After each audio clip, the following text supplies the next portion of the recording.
What's going on, y'all? It's your boy Mark Thompson back for another episode of the AVOPODCAST. Look, I know I've been away, but I'm back. I'm here to talk sports. I'm here to talk Philly sports only. We the hottest city in America. So you know I'm talking my Eagles. You know I'm talking my Sixers. And you definitely know I'm talking about them boys who rock the red. The Phillies. Of course, we love the Phillies now. We gotta love the Phillies. But nah, I've been a little bit MIA. I was on a little bit of what I call a health sabbatical. You know, I just been working on my health, lost a couple of lbs. Hopefully y'all can see it in my face and in my neck getting a little thinner. You know what I'm saying? I'm just trying to be right for summer 2019. It's going down. But you know what? I'm gonna jump into it first. Of course, Eagles. We gonna get the Eagles out of the way because the NFL offseason has been fantastic. It kind of reminds me of the NBA offseason, the way it's been moving, because y'all know the NBA offseason get everybody hyped, takes over headlines, and that's pretty much how the NFL offseason has been. So they've learned a thing or two from the NBA offseason. But to start, I want to start with my birds, all right? Now, we got some big pickups, and we got some people that we lost, But the one pickup that I'm very, very, very happy about is we got Action Jackson back, baby. We got Deshaun Jackson. We got D-Jax, number 10. We got him via trade from the Tampa Bay Buccaneers. Y'all seen how he beat us in that first play of the game. We should have known that's how we used to use him. But I'm so happy to have him back. It's like a match made in heaven. He should have never left. And, thank goodness he's here. We finally get a wide receiver who can stretch the field, help Carson out. And that's going to help the other receivers as well. They can actually finally, run routes. And then, with Deshaun streaking going deep, you got to follow him. You can't leave a man open. But at the end of the day, Nelson Agholor did an excellent job doing what he could at that position. Is he a speedster like Deshaun Jackson? Absolutely not. But this will also open up the field for Nelson Agholor as well, which I'm going to talk about a little bit later on in this segment. Also, defensive tackle. Picked up Malik Jackson. We got him from Jacksonville Jaguars. 3 years, $30 million. He's defensive tackle, which is something that we could use, especially since we lost Michael Bennett via trade. I'm going to talk about that later. We lost Michael Bennett, so it's definitely a good pickup. Picking up Malik Jackson, 29 years old. The good thing about this kid is that he's a stud. I mean, he had a little bit of a down season last year, but he did mention some of the reason that he was benched is because Jacksonville felt like he wasn't doing that well in the run. Well, listen, lining up next, Fletcher Cox. He's going to have single coverage the entire time. So he should be very effective for us, and that's going to be great for our defensive line. So I'm actually very excited with that pickup that we were able to get him. Also, in addition, we restructured Jason Peters' contract, which was able to create that cap room in order for us to bring in a Deshaun Jackson and Malik Jackson as well. So I'm also very excited and happy to have these guys. I know we did get Nelson Agholor back, picked up his $9 million option, which is pretty cool. I like Nelson. I think we'll get more out of him pretty soon, but at some point it's like when? He's like 25, 26. I could see if he's like 21, 22, then you're like, okay, he's got potential. He's still got room to grow, but it's like 25, 26, it's kind of like you are who you are. But hopefully we can definitely get more out of Nelson, especially having Deshaun Jackson here. So that's going to be a great thing, a great asset for us. So I'm very happy about that. I'm a little upset that we missed out on Mark Ingram. I thought he would be a great pickup, a great guy for our system. He already wants to act like he plays for the Eagles wearing a ski mask after the Saints beat us. Like, come on, bro. You already know about the culture. I know you want to be down. But you know what? We ended up losing up to him over to the Ravens. So that was a good pickup for them. But we got to address that running back issue as soon as possible. Like, that's something that's needed. All right. Now, listen, we picked up some good guys. We did. They're going to really help our team out right away. But we also lost some key guys as well. We lost Jordan Hicks. We lost him to Arizona. Arizona also picked up Terrell Suggs, so they're going really heavy with linebackers this year, so I thought that was pretty big. As I mentioned earlier, we also lost Michael Bennett. We lost him via trade to the New England Patriots. So, the Super Bowl champs just got a great D-line. I thought he was very, very productive. And you know what? The way that he produced on the field, I was actually pretty shocked. So I was hoping that we could hook him up, but at the end of the day, it's a business. Getting a little bit older, and we just flipped that, turned it around to Malik Jackson. So you know what? I'll take it. It still helps out our defensive line at at the end of the day. Also, we lost Golden Tate. Kind of saw it coming. He was subtweeting when we were looking for Deshaun Jackson, so he was a little bit in his feelings. But hey, we appreciate your time while you was here. Look, you just got paid. I think you got about 4 years, $37 million from the New York Giants, who absolutely have no one who knows what direction they're going. Talk about them a little later.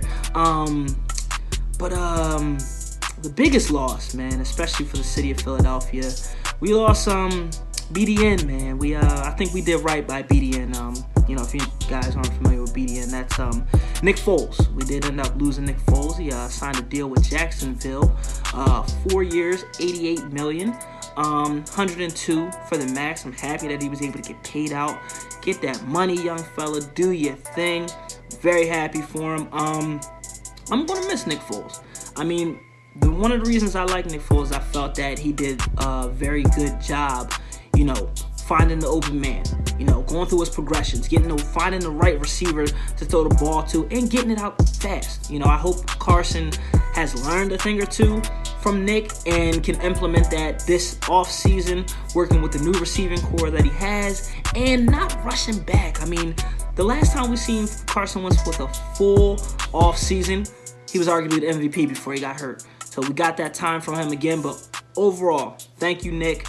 You brought a championship to Philadelphia. You're going to be a Philadelphia legend forever. So thank you.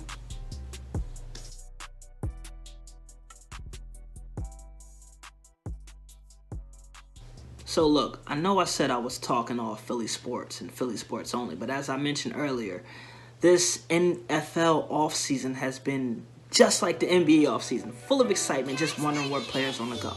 So Antonio Brown gets traded to the Oakland Raiders, traded for nothing. The best wide receiver, arguably, in the game, traded for virtually nothing. So, come on, Steelers, what are you doing? You don't get nothing back. They got a 3rd and a 5th round pick for the best wide receiver in the game? Come on, you don't do that. And then to make matters worse, right? You lose Le'Veon Bell, he walks, gone. You don't get nothing back for that either. Le'Veon Bell, he goes over to the Jets. Signs a nice deal with the Jets, 52 mil, I believe. 52 mil, 4 years, which is that's payday. That's payday because, the running backs, their lifespan in the NFL is not very long. So for him to get a contract like that, it's not as big as the one he could have got in Pittsburgh, but he still got paid. So that's going to help his pockets at the end of the day. So I'm definitely happy for him on that one. And then, look, I'm NFC East all day, Eagles, but the Giants, they gave up Odell Beckham Jr. They really, for the number 17th pick, what's the kid? They got the kid Peppers, who's really good. He's going to be next up. He's going to be their next safety. They like him, and I feel like it was a 3rd round pick. I'm still a little confused, what the Giants are doing. I could see if they're going to, package these picks and move up, try and get the quarterback that they want, Kyler Murray. But I'm I don't know. I'm confused. You can't build a football team or an offense around a running back. So I feel like if they were going to do something big, for a quarterback, they should have did it last season where it was quarterback heavy. It's not really quarterback heavy this year. And I get it. Eli beat Tom Brady twice. He gave you guys 2 Super Bowls. But at some point, you got to pull the plug. You got to rebuild. You got to start grooming and getting ready for the future. Eli, Golden Tate, and Saquon Barkley, I don't know if I don't know what that does. So I'm just very confused at what the Giants are doing. I mean, do I really care? No. I'm going to talk about it because they're in the NFC East, and I feel like the NFC East, they haven't made any moves during this offseason, which makes me feel like it's going to be a cakewalk for the Birds. I'll take it. Cakewalk easy. We out here. We're going to walk in there.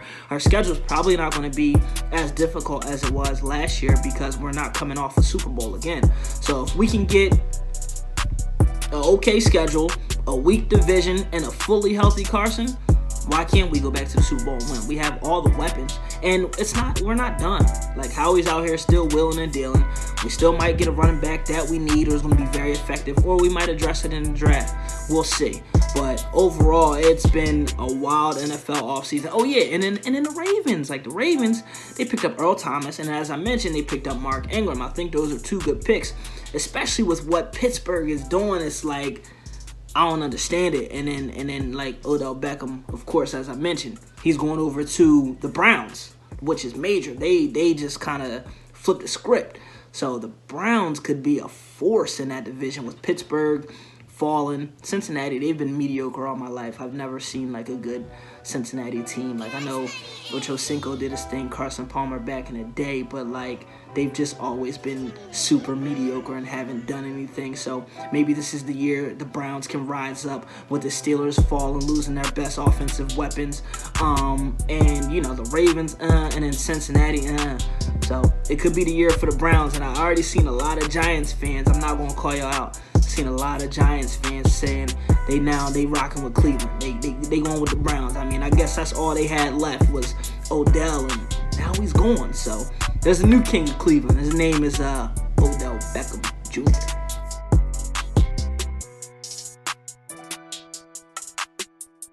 Believe it or not, I'm going to talk a little baseball, all right? I hope I don't lose some of my audience here. I'm going to talk baseball because y'all need to be ready, especially if you live in the Philadelphia area. We got some of the hottest teams in sports. As I mentioned, Phillies, Eagles, Sixers.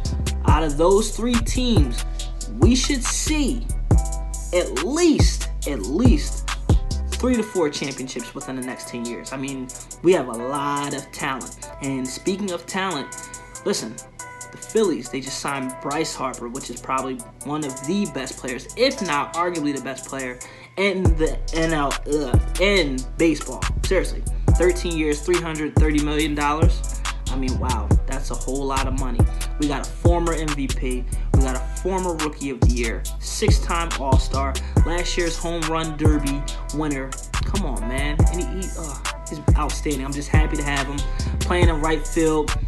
It's just going to make the Phillies so much better, having a big bat like that. We haven't had, a big bat, or we haven't even had a buzz in the city like this since we won the championship about 11 years ago.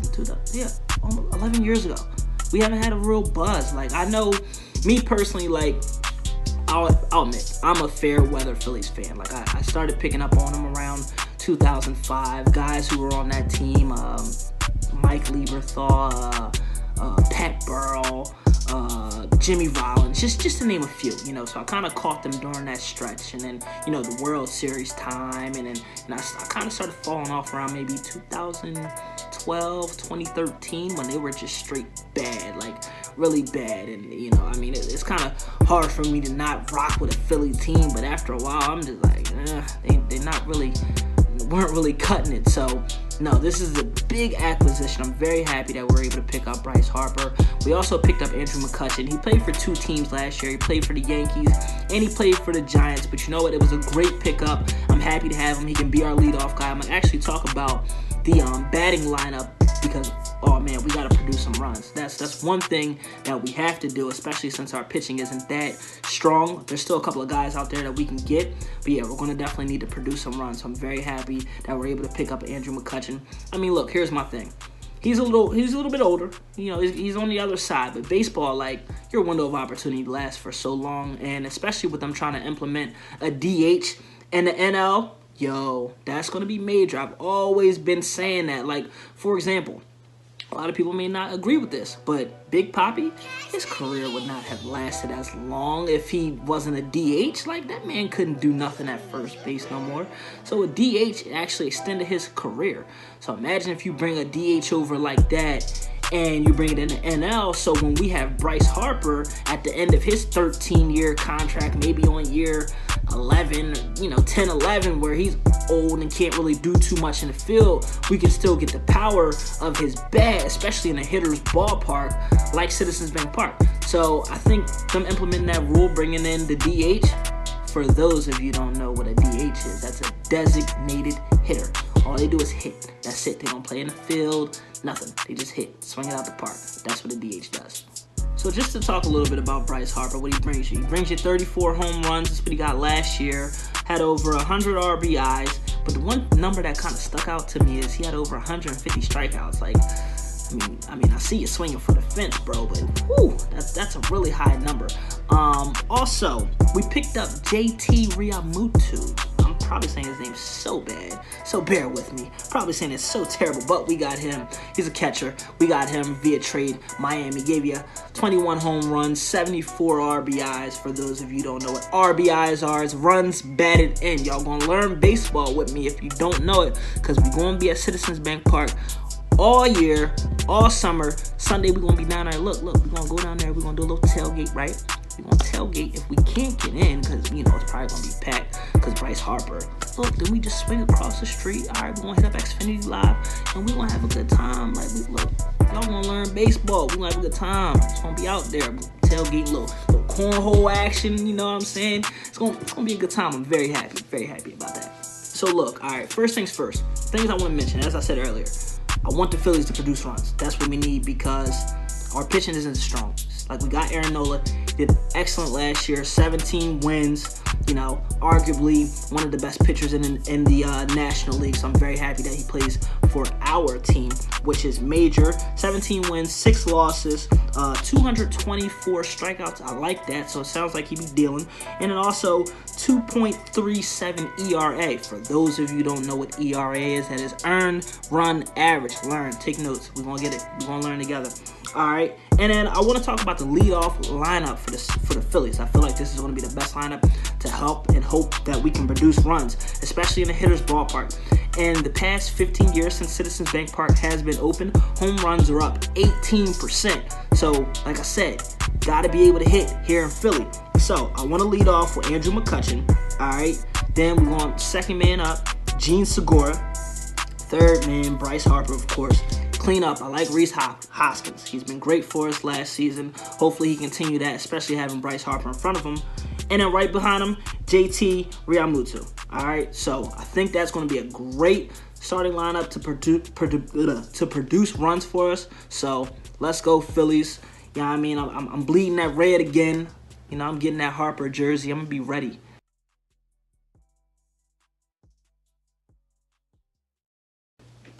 All right, so of course, man, y'all know I wasn't gonna have a show and not talk about my Sixers.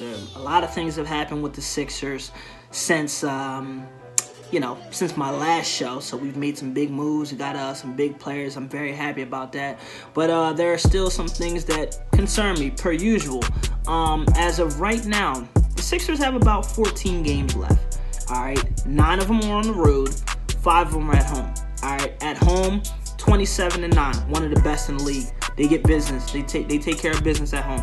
On the road, very mediocre. 16-16, 500, not good. Here's the problem though. So the remaining games, they got 9 on the road.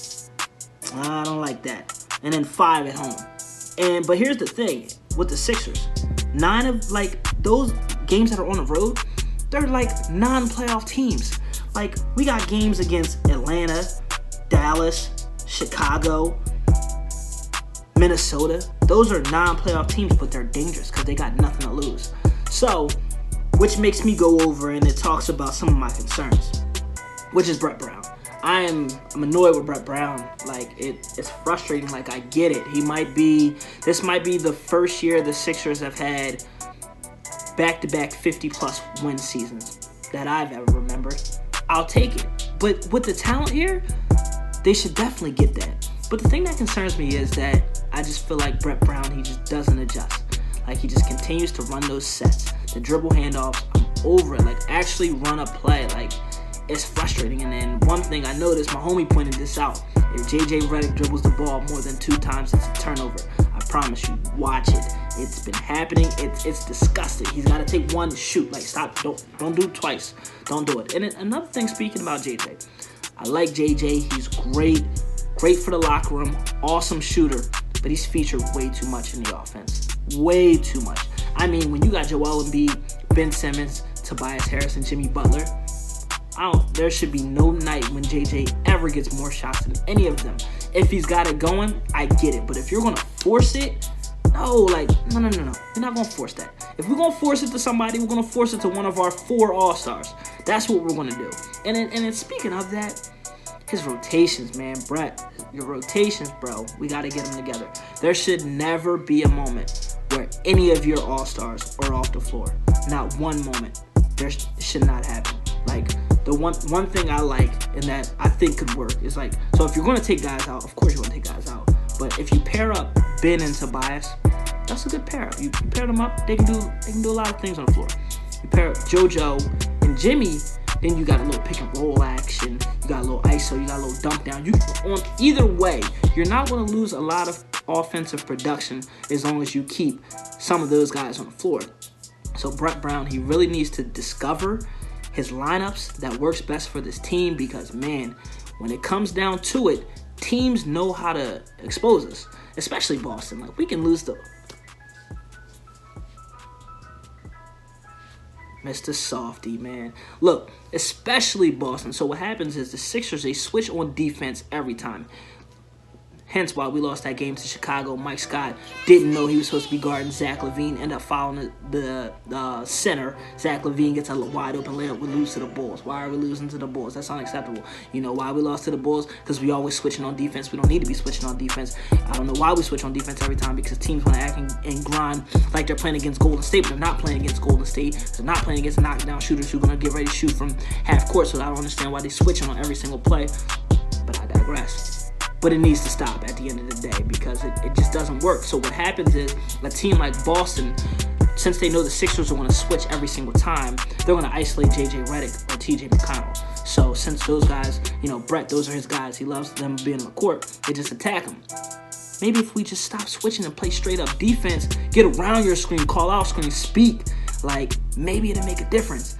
But overall, like I definitely need the Sixers to make a good run. Come on, look. Don't play these teams sweet. Like, don't play Atlanta sweet. Trae Young will fry y'all. Don't play Atlanta sweet. Don't play Dallas sweet. All right, Luka Doncic. I'm talking about the two guys who are in the top running for Rookie of the Year will fry y'all because the Sixers have been having trouble against guards all year. Like, don't play Charlotte sweet. We got Charlotte coming up. Like Kemba didn't drop 60 on us this year. All right, De'Aaron Fox. We got him coming up too. Like another thing, big game. Coming up against the Bucks, major game. We actually got the Bucks twice during this next stretch. All right, so this is gonna show us if we can really do it. We got the Bucks, and we also got Boston coming up again, which I feel like is a must-win. We have to beat Boston because it's not a real rivalry. We get swept by them. It's not a real rivalry. We need to let that go, man. It's not the 1980s Dr. J versus Larry Bird and what. No, it ain't that, man. They got our number. So we need to beat Boston. But no, going back to this game against Milwaukee, we need to get a win because we beat Milwaukee. We can truly expose them. I really think Milwaukee is very overrated. I know that they're a number one seed. I get it, but I feel like if you game plan, which who knows if Brett Brown will do, but if you game plan against Giannis and take him out the game, you really believe Kevin Middleton is going to carry the Bucks to a win? That's the next man up. You really think Eric Bledsoe is going to carry the Bucks to the win? That's the next man up. You know what I'm saying? I know they got Brook Lopez, but he's out here shooting threes now. Like, what? That team is not really it. Like, let's be real, y'all. Like, stop it. In a 7-game series, they're overrated overall. So I need my Sixers to continue to keep pushing. Let's get that 3 spot. You know what I'm saying? If we get that 3 spot, might mess around, play either Detroit or Brooklyn. I prefer Detroit because their guard play isn't as crazy as Brooklyn because we will get chopped up by Brooklyn. Brooklyn actually has our number and we can't stop their guards. I remember there was one game Spencer Dinwiddie dropped like 39 off the bench and then got a contract extension against us. Well, I mean, after that game. So, we don't need that, okay? So I'd rather us go in, hold that 3rd seed. Hopefully Detroit can get some more wins because Blake Griffin... Speaking of Blake Griffin, man, I know I said I was talking off Philly sports, but Blake Griffin is not being talked about enough. That man is quietly averaging 25 a game, about 7 boards and 5 assists. That's crazy. That man, they don't even talk about him like arguably one of his best seasons. And you know why they not really talking about him? Because he's not dunking on everybody. He's more finesse. I seen him do like one of these Jones. I'm like, Blake Griffin, he got that in his arsenal now. Like, I'm used to Blake just slamming all the time, but now he's, throwing it behind his back, breaking somebody down, stepping back, doing threes. I'm just like, this is beyond me. But look, as always, thank you for tuning in. I'm gonna be back more. I need to be back more, but don't think I'm not working. I'm always working. I'm always trying to do something. Always trying to better myself. We all should be doing that. All right. So look, I'm out. Peace. Go Sixers.